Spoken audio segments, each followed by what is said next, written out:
कुछ करो होश से बातें राजा जनक, कुछ करो होश से बातें राजा जनक, ऐसी बातें बना नामुनासिब नहीं इस तरह से हट करना हर एक को, इस तरह से हट करना हर एक को, सबको कायर बना नामुनासिब नहीं। खतरे वंश का हो गया खात्मा, खतरे वंश का हो गया खात्मा, ये जवाब कर दिला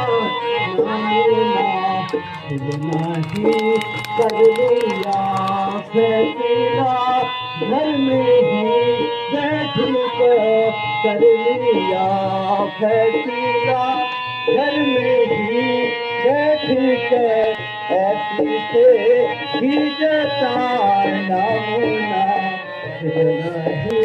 कुछ करो होश से बातें राजा जनक।